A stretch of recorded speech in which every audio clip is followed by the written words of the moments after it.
یہ ہے سوات کے روحانی پیشوا سے دو بابا کا مزار۔ سے دو بابا کا اصل نام اخوند عبد الغفور تھا، جو 1794 میں پیدا ہوئے تھے اور 1877 میں انتقال کر گئے۔ اس مزار کو ان کے پوتے اور ریاست کے بادشاہ میانگول عبد الودود باچا صاحب نے 1943 میں تعمیر کیا۔ مزار میں سفید سانگے مرمر استعمال کیا گیا۔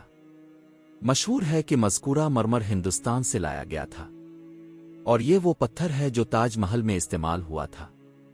مرمر کے ساتھ ساتھ مزار میں لکڑی کا بھی بہترین استعمال کیا گیا۔ ریاست کی شاندار عمارات میں اس مزار کو منفرد حیثیت حاصل ہے۔